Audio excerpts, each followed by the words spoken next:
Hello. Beautiful to see you, divine genius.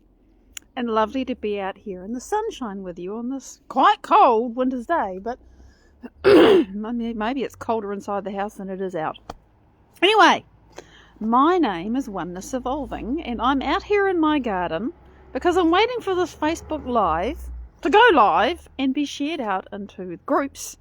So while we're doing that, I'm going to show you the world.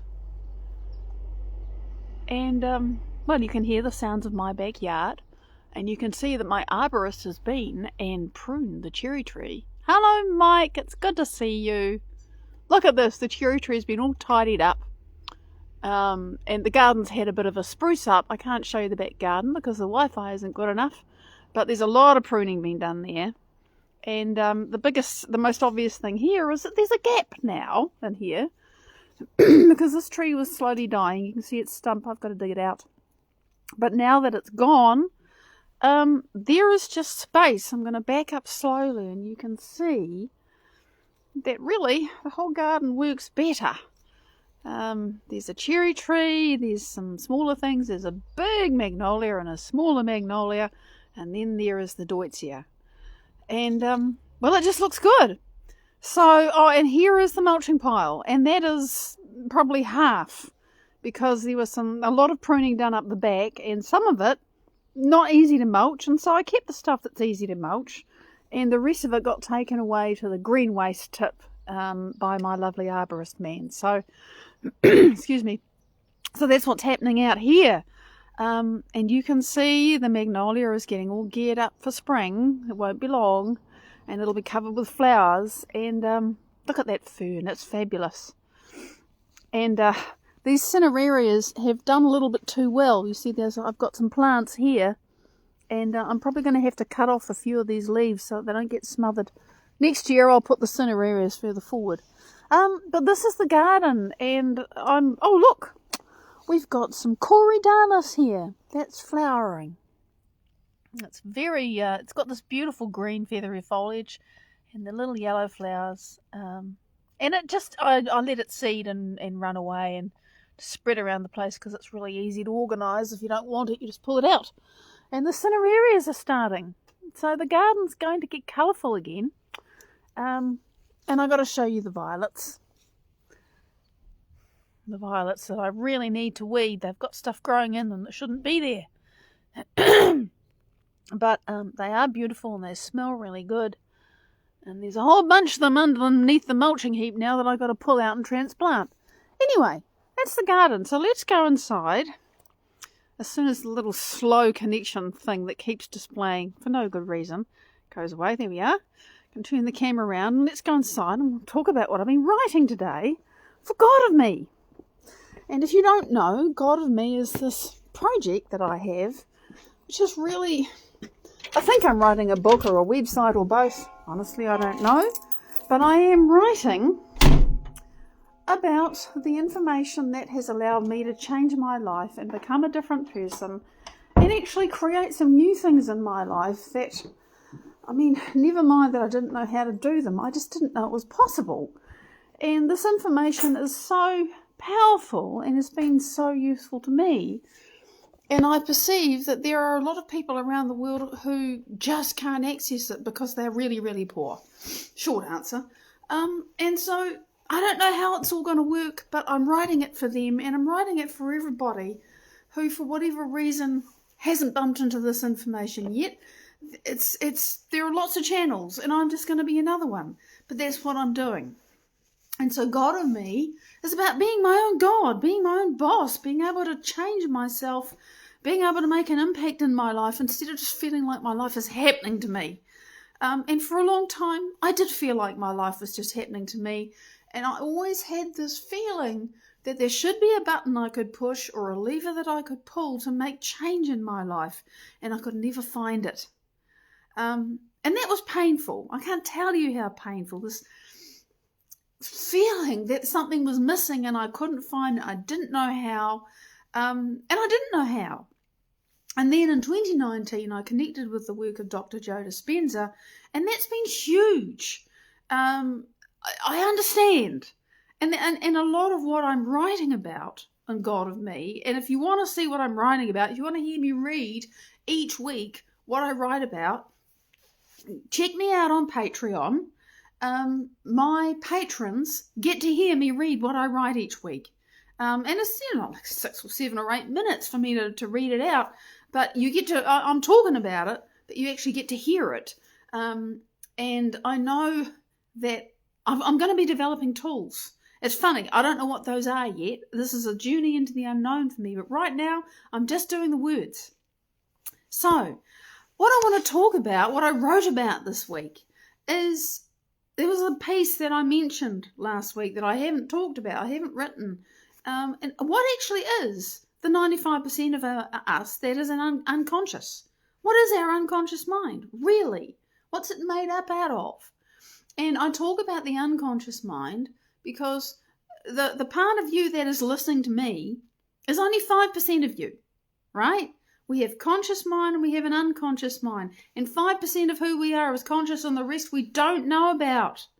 And that was part of the reason why I couldn't find the button to push or the lever to pull to make change in my life, because the 5% of me that is conscious doesn't know how to change, doesn't have access to change the part of me that's unconscious, and most of me is unconscious. So I've been writing about that, and if you want that information, go find me on Patreon, because all the videos are there. You don't have to go hunting, and they're all available for public for free. And you can, if you become a patron, well, then you can access more stuff. And that would be lovely, because sooner or later this project is going to grow and become something that requires support. But right now it's just me, and I would appreciate your support, but whatever suits you.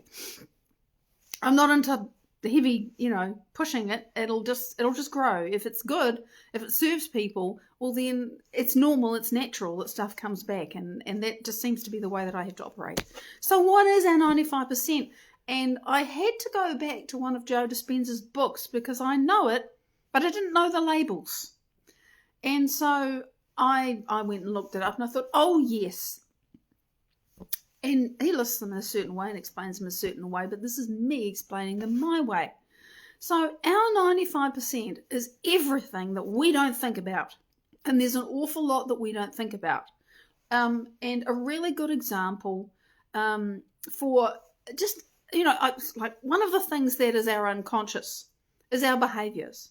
And I thought, well, what the heck is a behaviour? Really, what is a behaviour? So I looked it up. And a behaviour is something that we do in response to something that is happening in the world around us. And the example I gave, what example did I give? I can't remember right now. Oh, yeah. You're just, somewhere doing something and somebody puts a plate of food in front of you. Okay. Do you eat or do you not? Eating is a behaviour, but you have conscious control. You make a choice. I'm hungry, I'm not hungry, I like that food, I don't like that food, and then you do a behaviour. That's a behaviour. It is something that there is a stimulus, and then there is a response. So the food is a stimulus, and whether you eat or you don't eat is a response, and you have a conscious input into that. But the actual behaviours of eating or not eating, you don't really think about it. Another example of a behaviour is, I always try to do too, and right now I'm drawing a blank. But it's like a negative response, a negative example is pretty easy. If there's somebody in a crowd or in the room where you are that you don't like, your behaviour may be, oh, I see that person that I don't like. Am I going to hang around and they might see me, or am I going to leave? It's a behaviour, to stay or to believe. Stimulus, that person is there. Your response, what's it going to be? It's a behaviour. In the same way, another part of our unconscious mind is our emotional reactions. An emotional reaction is like a behaviour in that there is a stimulus and then there's a response. So in the same way as you see that person in the room that you don't like and you think, am I going to stay or am I going to leave? You immediately have an emotional reaction to that person. There's a reason why you don't like them. You might find them really fearful because they've hurt you. Man, there's some noisy planes going over there. Maybe there's a flyover, I don't know. You can hear more than one. And who knows what's going on, there's some military thing going on. Noisy aeroplanes. So you have an emotional reaction to that person, and it's fear or it's anger or it's joy. Doesn't matter, You're excited to see someone you haven't seen for 2 years, and they're your best friend. You're going to have an emotional reaction just to the thought of them, of actually meeting with them. It's an emotional reaction. You do actually have a choice. You can be aware of it and think, oh, okay, I'm having this response. Am I going to have it or not? But the reaction is there. It's a memory. It's something that's learned. It's something that's automatic. You eat or you don't eat. You leave or you don't leave. You feel good or you feel bad. It's unconscious. So behaviors and emotional reactions, the more often we do them, that's like practice, and they become habits. And the best example, a really good example of a habit, is what happens when you wake up in the morning, you get ready for your day. I mean, don't you just do the same things in the same order, in the same way, and you feel the same way about them, and you think the same way about them, and you go out of your house or whatever it is you do in the same attitude, everything the same. Our morning routine is a habit, and there's nothing wrong with that, by the way. Habits are useful. But while we're doing that habit, we're thinking about, oh, I've got to do this today, I've got to ring that person, I've got to pay this bill, whatever it is. Meanwhile, your body is busy getting you up out of bed, getting dressed, washing your face, having a shower. I'm doing all this in the wrong order. Eating your breakfast and drinking your drink or whatever it is you do. You don't even think about it. Your mind is somewhere else, man. You're just doing something else consciously, and your unconscious mind is just running that habit of your morning routine. You just do it. We don't think about it. And so it's a habit because we've done it over and over and over and over again. And in the same way, we can have a habit that when we meet a certain friend that we always meet and we talk about the same other person that we always talk about. And when we talk about that other person, we gossip, we complain, we whinge, whatever it is. That's a habit too. We can have emotional habits. It's not just things we do. We have habitual ways of thinking and feeling about people. All of those are habits. And the more you practice something, the more habitual it is, it becomes a skill. A skill, we think of a skill as being like playing a musical instrument or developing the ability to play in a sports team, play a game, or computer programming, or whatever it is.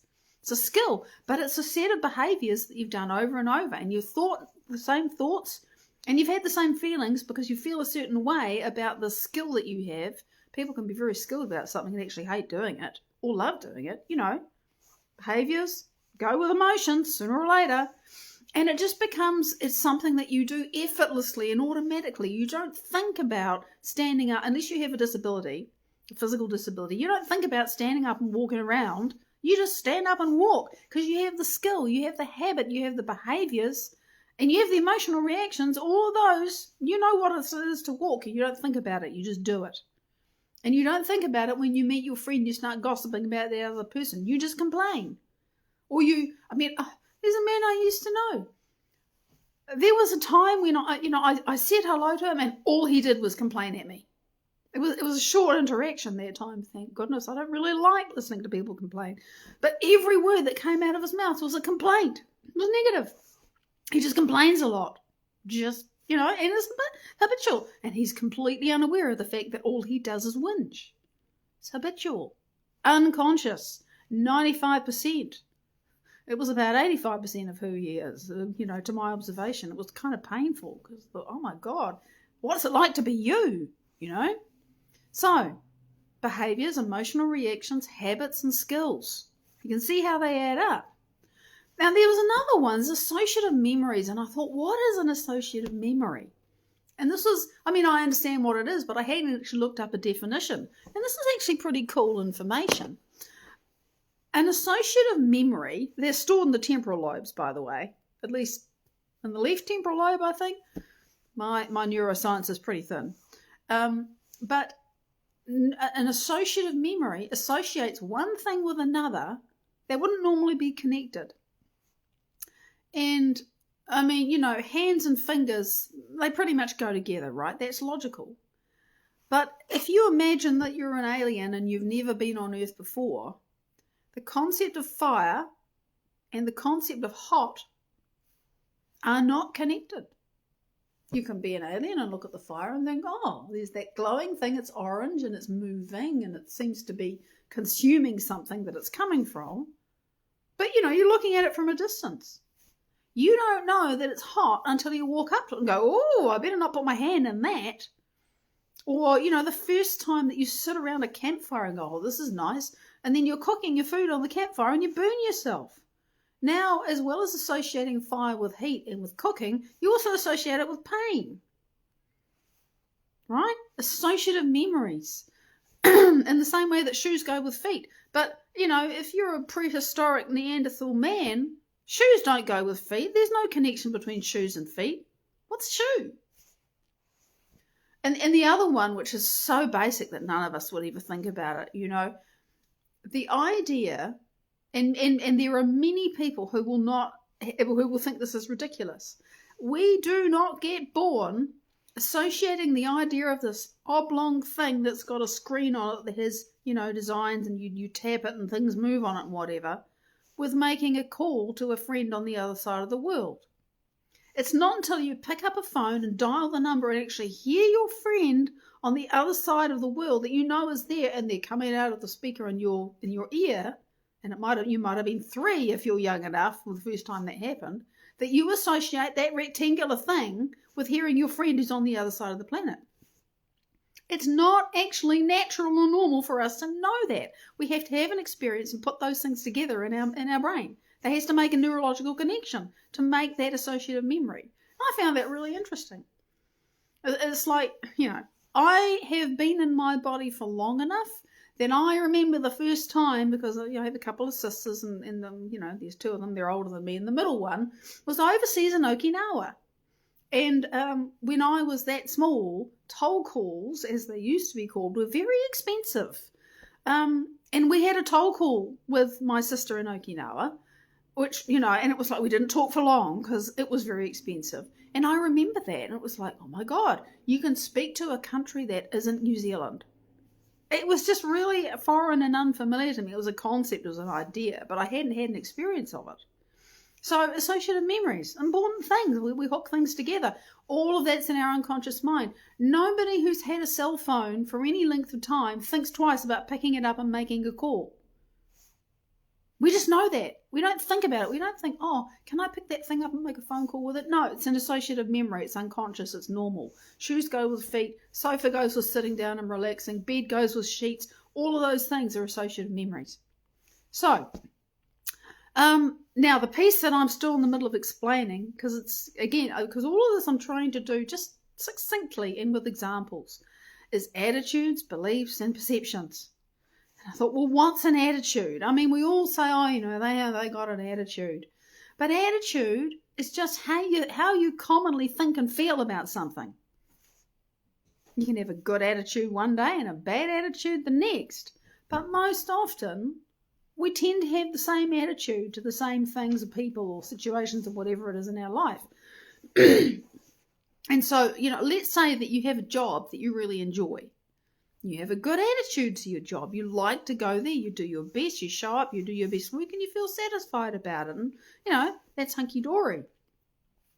On the other hand, if you have a bad attitude for whatever reason, you just go there to turn up, do the minimum, get paid. You don't feel satisfied because we only feel really good when we render service to somebody. And so you got a bad attitude and, it's a crappy job. You hate it. You don't enjoy anybody or anything much there. Even if you've got a friend, it's like it's in the context of your bad attitude. That's just how we commonly see things, how we commonly feel about things. And we just think and feel the same way. And if we keep on doing that over and over, that attitude is going to solidify into a belief. And this is the piece that I'm teasing out now because I don't want to write a whole sermon on it. But remember that whenever we do anything over and over again, each time we have a thought and a feeling, or we practice a particular skill, or we practice a kind of way of interacting with somebody, or whatever, if we do anything over and over again, the neurological connections in our brain and the chemistry that flows to our body as a result of that gets repeated. And so if we keep doing it over and over again, isn't it like a habit? Isn't it like a skill? It just goes on and on and on and on, and we keep doing that. And so our attitude, if we keep having the same attitude over and over, with the attitude you think, oh, well, I like my boss. I like my job. I actually, there are bits of the job that I enjoy and there are bits of the job that are a bit boring. But overall, I like the people I work with and I do some satisfying work. And all of those are thoughts and feelings that are part of your attitude towards your work. And if you keep thinking and feeling and thinking and feeling and thinking and feeling like that over a period of time, you are going to believe, I like my job and I'm good at it. That's your belief. And a belief is something that you have thought and felt so many times that you now believe it's true. And let's say that you have this job and you enjoy it, and then one day, for whatever reason, your manager seriously screws up. Maybe they're having a bad hair day, and they humiliate you in front of everybody. Now you've had a really bad experience and your attitude flips on its head. And I mean, this can happen very quickly. It's like after the shock of, oh my God, that was horrible. Your attitude's really bad and you don't want to be there. Enough said. If you keep on thinking and feeling those really negative thoughts and feelings about your workplace and your boss and the work that you no longer enjoy doing because now you don't really feel confident in yourself because your boss made you feel so bad and so small and you got a real knock that day, if you keep on thinking and feeling that way over time, that attitude is going to solidify into a belief that says, I hate this job, I don't feel confident in my work, and I wish I was somewhere else. I just haven't found another job yet. I don't like being here. I don't like this job. I don't trust my manager. All of that. It becomes a belief and it becomes true for you. And if one day your best friend at work, because you still have one or two friends that you haven't put off with your bad attitude, says to you, look, how come you're so shitty about this job now? You tell the story of how, what happened that day. And they say, oh, look, but, your manager really wanted to talk with you and apologise, but you would never talk to them. This wouldn't happen in a workplace, but I'm talking about a hypothetical situation where you have the ability to say, no, piss off. You really hurt me. I do not ever want to see you again. Piss off. I have to come here to make money, but I'm not, This is the thing. I haven't teased this out well. I haven't written this well yet, but you understand the belief in you, the attitude in you that solidifies into a belief can be so strong that it's true for you. And your manager is a monster, even though they were actually just having a monster day and they've tried to repair the relationship with you. And your response, your emotional response, your behavior has become so strong and so entrenched and so unconscious now that you will argue why your manager is a monster, even though they're trying to fix it. And even if you do get sort of pushed into having a meeting with them, nothing will get fixed because you are so convinced that they're out to get you. And we all know people like that you can give them evidence to the contrary of what they believe and hold dear to be true to themselves. And you can give them science. You can say, but look at this. I did this and da, da, da. And they just don't want to see it because it contravenes what they believe. And they believe it very deeply. So that's where I've got to. I haven't got to perceptions yet. Perceptions are beliefs that have got even bigger and stronger, and they actually stop us from seeing what's even out there. We just, as Dr. Joe Dispenza says, we don't see things how we are. We don't see things how they actually are. We see things how we are. And so that person can be really trying to do the best thing by us, but if we perceive them as a monster, they are a monster. And there's nothing that can change for us until we change our perception. So that's the piece I'm still unraveling. That's what I wrote this week. Thank you for joining in with me. I love to be able to share this with you. And check me out on Patreon if you haven't already. You can follow for free, and there are goodies that my free followers get to see that nobody else does. Thank you so much for joining me here. I look forward to doing this again next week when I'll finish off this piece about what our 95% is, and then I don't know what I'm doing next, but something will come to me.